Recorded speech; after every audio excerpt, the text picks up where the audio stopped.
Today's 1955 Nomad Project episode is going to be dealing with the lift gates. And I am, of course, I'm working on a 1955, and there are very subtle differences between the 1955 and then the 56 and 57 gates. And I'm going to talk about those and show that. And also just a couple comments on the correct fasteners that are supposed to use when putting those things back together. So as you can recall, I'm going to get to the broken glass a little bit later, but I had taken my original gate and sent it out to Mad Mooks, and then unfortunately he passed away, and there was a period of time where I thought I was never going to get my lift gate back, and so I bought this one, which also came from Florida. And this one had pretty much all of its chrome plating intact. You can see around the edge. I'm not going to flip it over. But in the process of just having the two lift gates here, I can illustrate what the differences are. First of all, the sheet metal covers, that's the pieces laying on the ground, they close up the bottom of the lift gate there. The orange ones are the ones that were original to my car, and the one thing you'll notice, this notch does not appear on the later ones. This notch is to clear this little rib here, or this part of the cap. So that's one place where you can tell the differences. Otherwise, they're the same sheet metal piece. The other thing, the 55s, see how close the bolt is? This is where the cover screws on, this here. The bolt is very close to that. And then you can see in here, they've moved that hole out a ways so you can actually get a bolt in there. So that's really the main difference between a 55 lift gate and the 56, 57 ones.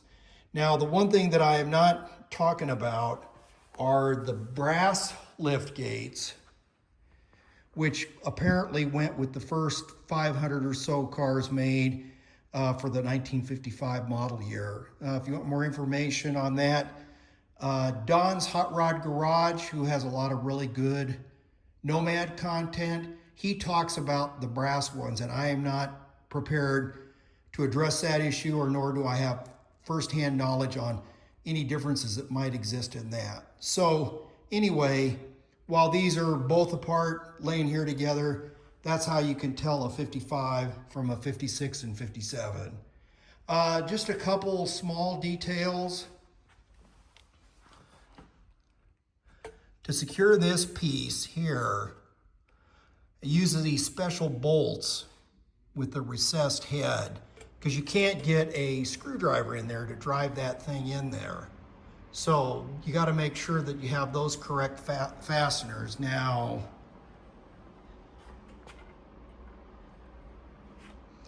that's what those things look like. These are a 12, 24, I don't know, half-inch long or something like that bolt, and it used a star washer.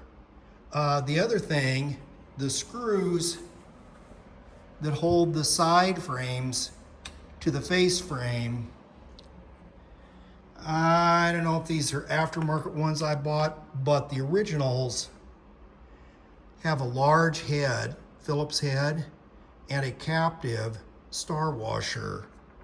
These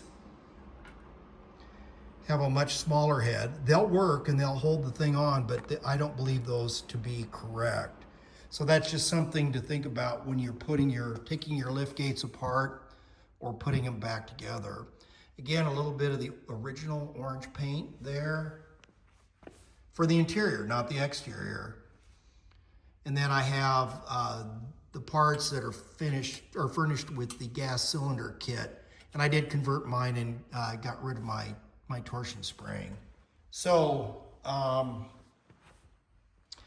these sheet metal caps, you will also see on the inside, it has some kind of a sound deadening pad.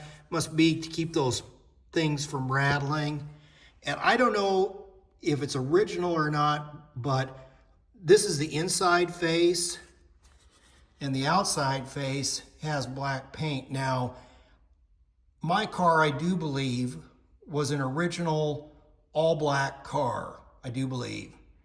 But this black is not necessarily the body black, and that thing, you know, goes in there like that. So, all right, now, onto the broken glass. Doggone it. This morning I was just putting the finishing touches.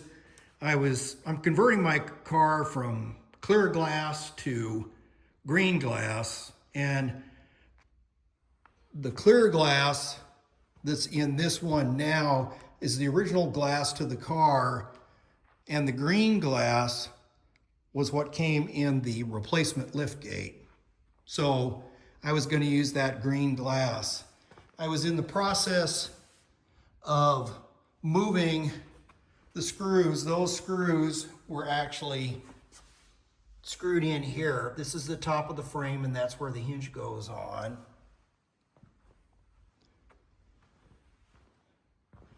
And I just took the screws and moved them from one frame to the other and added star washers.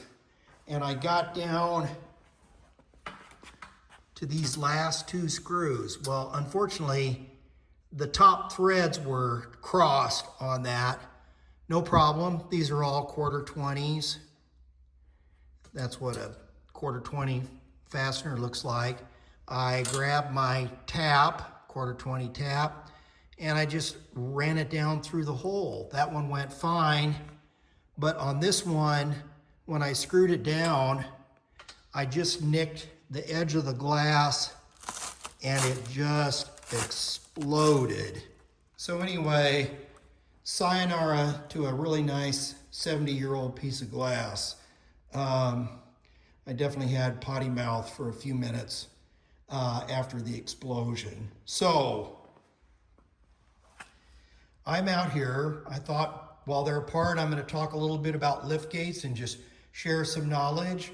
But be aware that these holes are through holes, and they go all the way through, and they're going to be in contact with your rubber seal, your rubber glass seal. So I do think, and I'm going to do some more research, I don't think these are the correct fasteners. I think the original liftgate fasteners for the hinges was a large truss head and probably a little bit shorter than that. So anyway, that's what's going on. I ordered a new piece of glass, which is fine because I had already ordered all original.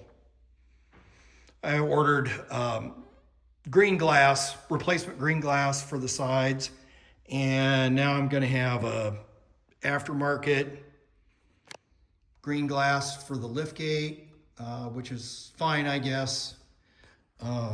We talked about the 1224 fasteners used there. Don't forget that screw that connects these here. That's what those things look like installed. Nice old crusty originals. And then the differences in the sheet metal enclosure panels and the sound dampening pads. So one step forward, 2 steps back. As always, like, share, comment, subscribe. I welcome any input or similar stories or feedback on your respective projects. Thanks.